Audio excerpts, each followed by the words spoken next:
বলতে চাই বিশেষ মেধার বাচ্চাদের বিশেষ যত্নের প্রয়োজন তাদের মেধার বিকাশের জন্য, এবং তেমনই একটি কাজ আমাদের সেনা বাহিনী করছে।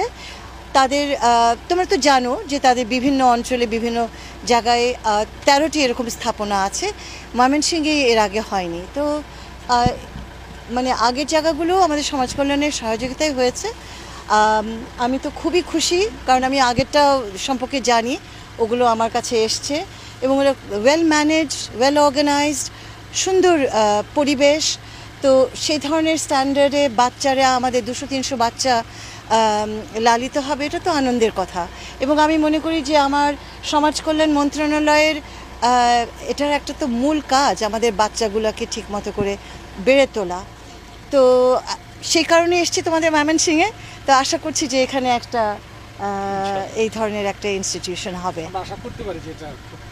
ইনশাল্লাহ। ইনশাল্লাহ আমি তো দেখি না, এই প্রক্রিয়াটা তো তোমরা জানো।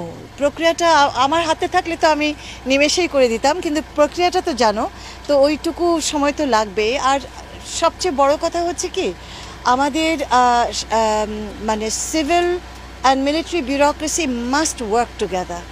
আমরা যদি নতুন বাংলাদেশ চাই, এখানে যে ট্যালেন্টটা আছে, এখানে যে ডিসিপ্লিনটা আছে, সেটা আমাদের সিভিল বিউরোক্রেসির ভেতরে বা ইনস্টিটিউশনগুলোতে, বা আমরা মন্ত্রণালয়ে যে ইনস্টিটিউশনগুলো তৈরি করি, যে কাজগুলো করি, এই শিশুদের কাজগুলো করি, এটা তো স্বীকার করতেই হয় যে ওনাদের হাতে যে ডিসিপ্লিনটা হয়, আমাদের হাতে সেই ডিসিপ্লিনটা হয় না। স্বীকার করি তো, তাই না?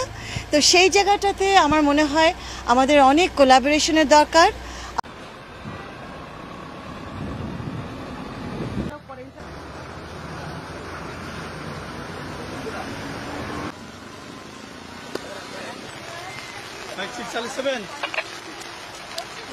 এর মধ্যে 700 জনের মতো হলো আপনার সামরিক সন্তান, সামরিক পরিবারের সন্তান, এবং 2300 জনের